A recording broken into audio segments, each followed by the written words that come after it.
welcome back to Logan, Toxic, the man who rocks it. I got a quick collection update for you cats here. It's been a minute, of course. It's been busy, since my move and stuff. As you can see, I don't have as much room as I used to have. Even though I have a bigger house, I have less space, which is crazy. Because we decided to make like the family room or like the basement that was my movie room setup. It was actually my idea, so we kind of decided to make it like a kids room. So right now my basement is what you can see here is the kids room, and usually I would have all my movie stuff here, but it's really nice because I live in Minnesota and it's the winter time. It's really nice to like come down here and have them like run around and play and burn energy and stuff like that, and they wouldn't be able to do that if I had this as a movie room. So I downgraded significantly my collection and stuff, just to make room for all this stuff, because kids are young once. When they get older, this will be a movie room again. Like 5-6 years from now, this will be all a big movie room. So, but when they're little, it's nice for them to run around and play or whatnot. And they have this cool bedroom that has like the glass doors, could be French doors, I don't know. But this is like where I have all my movie stuff, is in the guest bedroom downstairs. And yeah, I mean, I still have my movies, these are my greatest hits, some DC, some Disney, some yeah. Anyway, like I still have my collections, but like I only have my important collections. I either sold or I boxed up the rest of my movies. But like here are all my Hammer movies. Here are some of my like special edition Arrow Video, Scream Factory. Here's more Scream Factory horror movies. I got like some of all my Doctor Who, Mystery Science Theater stuff. So I still have my movies and stuff, but I only like kept like the ones I really wanted. I didn't like, because I had, I don't know, 1,000 movies maybe. Now I probably have 200-300. So yeah, and I don't miss my collection either. I don't miss all these movies I never watched. You watch them once and you just kind of forget about them, and they're just there. So I try to keep the ones that I think I'll rewatch within the next 5 to 6 years. So, and nowadays I really don't have time to watch movies anyway, sadly, because I'm in grad school, getting my MFA. So a lot of reading, So my spare time is, my kids and my work and my schooling and stuff. So yeah, I don't know. But I got some. I do still get my movies and stuff. I still get stuff too. So yeah, I have stuff to show you guys. I did go out Black Friday, but I'm not. I don't know. It's tough to like record stuff in stores, like do audibouts and stuff nowadays, because like I'm getting older. Like what am I, 36? So in a couple years I'll be 40 almost, and like what am I gonna do? Be a 4-year-old making shopping videos? Nah. I think that life is done. But I'll still probably do collection videos. Probably still have this channel, of course. It's fun to do it. But yeah, so let's get to it with all the stuff I picked up here for the past couple months. Friday stuff that I bought in the store or / online. I finally got the prequel to the thing. It's not that bad, honestly. It's just sucky that they went with the CGI. Originally, they were going to have practical effects, but the studios outweigh the directors and stuff. So it ended up being a mishmash of, it's kind of a good movie, but kind of not, because the CGI looks like junk. So, but the story's still fine enough, It's fine. This movie's pure garbage. It just felt lazy. Like the writing was just lazy and stupid. I could not stand this movie. I was looking forward to it. Her negative reviews. Thought, that can't be right. Shane Black is doing it. The guy who did Night of the Creeps and Fred Decker, Monster Squad, wrote it. He can't be bad. Those guys are awesome.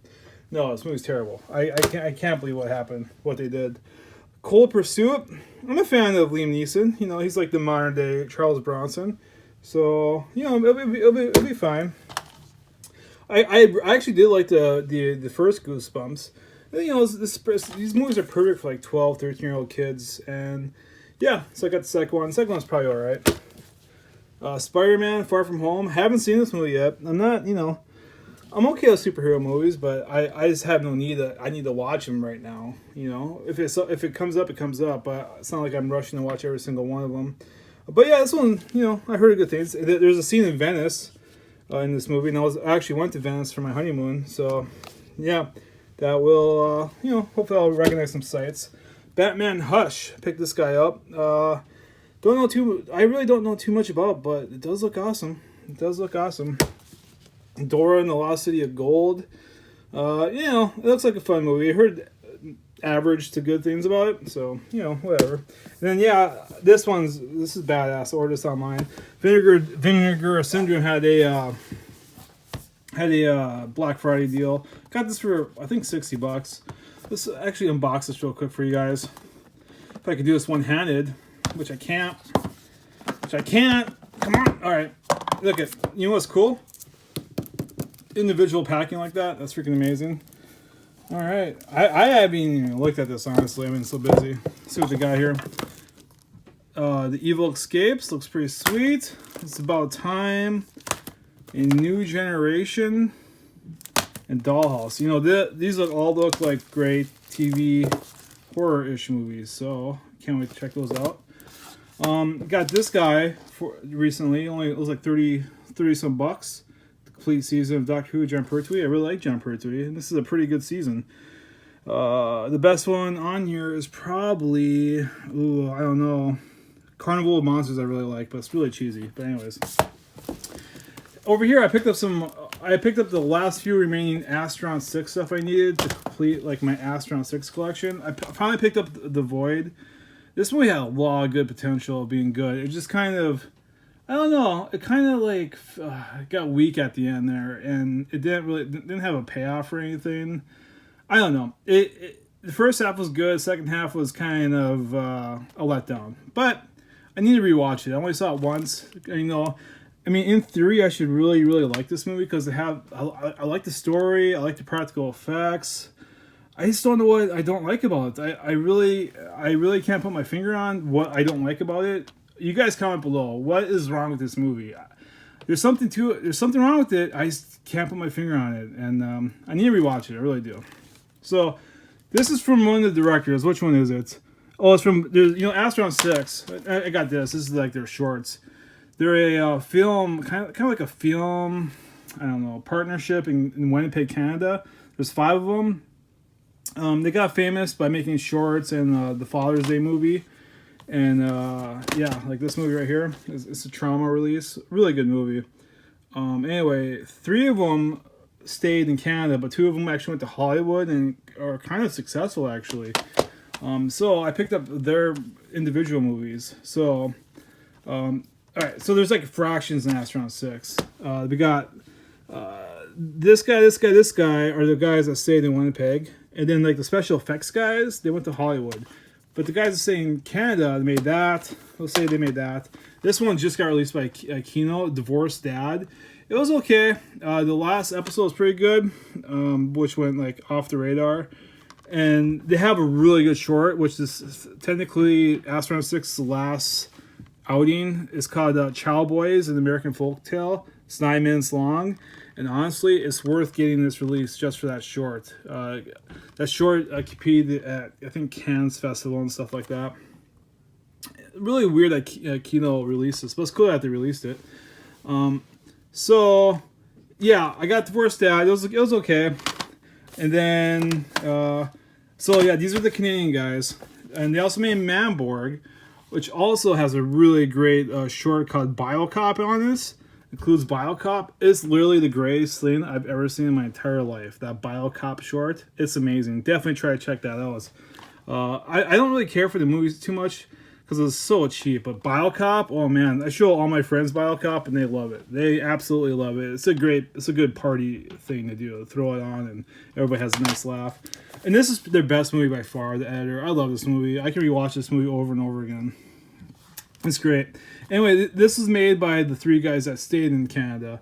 But the 2 guys that left for Hollywood made a couple movies themselves. You might be familiar with Leprechaun Returns. I just bought this guy. I heard good things about it. Honestly, I heard it was decent. I forgot which one of them directed it, but one of them directed this. I don't know, and both of them directed The Void. So together, this is like the complete Astronaut 6 in their like lineage of movies so far to date. So far so good, you know. A lot of these are above average. I'll say The Void's average, and I'll say probably everything else, and same with Manborg, but everything else is sort of above average. So good job for Astronaut 6. So anyway, those are like my Black Friday stuff. So let's go over here. I got some things in the mail here to show you cats. Let's put right here. I got King of Queens, the complete series. Yeah, this is fine. It's a nice sitcom. You know, it's kind of like I don't know, comfort food for sitcoms. So complete series, not too shabby. And then we got Charlie's Angels, the complete series. Yeah, this is with Farrah Fawcett and stuff, so that's pretty sweet. And yeah, I've never seen it before, so we'll see how that goes. I got a couple more here. Jake Speed. That guy's from Alien. That's the guy who his stomach got burst open by the alien. So we'll see here if I can find his name. But yeah, anyway, looks like a fun little adventure action flick. Then we got Hitchhike to Hell. This is like one of those really, I don't know. So I have seen this before. It's kind of like one of those sort of bad killer, I don't know, horror movies. Very low budget. Then we got, this one was good. Two Evil Eyes with George Romero and Dario Argento. I already had the Blu-ray of the Blue Underground version, but this comes with a new, I believe, new transfer and a bunch of new special features. Holy cow! So, if I remember correctly, I did dig it. I think I did like the Black Cat story better. So yeah. What else we got here? We've got some nun-exploitation, Killer Nun. This is actually kind of a popular nun-exploitation film. So if you're actually, it stars that lady from La Dolce Vita, you know, the famous scene where she's like dancing in the Chetty fountain or whatever. Well, anyway, she's in this one. And this is actually a popular non-exploitation flick. So if you're curious about that, definitely check that out. I don't know if I showed you guys this yet, but we'll show you again. Ultraman. Mill Creek did a really good job of releasing the Ultraman series. So we got the original one, then we got Ultra Q. And Ultraman is a precursor to like Power Rangers and all that kind of stuff, of course. And there's a lot of big fans of Ultraman, so that's good that they released it for those guys. And we got a couple more here from Arrow. Apprentice to Murder. This one's actually supposed to be pretty decent. Donald Sutherland, Chad Lowe. So yeah, I can't wait to check this guy out. It's like a thriller horror. And then this movie is really popular. Flowers in the Attic. This is what the brother and sister kind of grew up together in the attic, and they like eventually, I don't know, became lovers or something. It's actually based off of a V.C. Andrews novels, the first one, and they're actually really popular horror novels. So yeah, it's cool that it's on Blu-ray. And here are some random pickups I got. I'm really into Steven Seagal now. I don't know why. His crappy, straight DTV, straight to DVD movies. This is Out for a Kill. This is supposed to be one of the better ones. Like this one. I just watched a couple like on Amazon Prime that were actually okay as well. Like like Pistol Whipped was good, another good one. And Urban Justice, surprisingly enough, is actually kind of good. So I don't know what it is. This is I don't even think Steven Seagal is like a good person. There's something about his like crappy movies that sometimes they're actually kind of good. So yeah, I'm getting into Steven Seagal. I don't know why. Then we got the I actually imported this because it's the only Blu-ray of Bullets Over Broadway with John Cusack. It's a Woody Allen film. It's a really good one. It's one of my favorite ones of his. So, and they didn't have an American Blu-ray release of this movie, so I had to import it from I don't know where, Germany maybe. I checked out DVD Beaver every now and then, and he really highly recommends this movie, Safe House. This is like one of his DVD releases of the year, a couple years ago on his website. So, bought it, and Patrick Stewart looks awesome. So, we'll see. Jimmy Stewart made some really good westerns back in the day, directed by Anthony Mann. And this one's pretty good. My personal favorite is actually Winchester 73. But this one's good enough. I mean, they're all high-quality movies. Jimmy Stewart barely ever makes a bad movie. So, if you're in the westerns and Jimmy Stewart's in it, you're in for a good time for sure. We got Limits Control. Surprisingly enough, this is directed by Jim Jarmusch. I hated his latest, that The Dead Don't Play or something stupid zombie movie. I hated that movie. Oh god, I was so let down on that movie. But anyway, this is another one of his. I'm just not a fan of Jim Jarmusch, honestly, but we'll see. That might be good. This one, I got this with the Amityville Horror Collection, the Raw Force. It looks pretty crazy. It looks pretty bonkers, so that might be fun. And then lastly, I really enjoyed this movie, Slaughterhouse 5. It's a really, really good... if you like movies like 2001, but it's not as artistic as that, you know. It's not as epic as that either. It's more personal, actually, but this is like a personal 2001. It's great. It's like a time travel movie, but not. Both aliens. It's really, really good. But it's like a drama. It's like high class, so it's taken seriously in like the cinema community or whatever. So definitely check it out if you're into sci-fi. So I think that's it. I think that's all my big collection update. So I hope you guys enjoyed this video. And yeah, catch you guys later. Peace out, Amazon.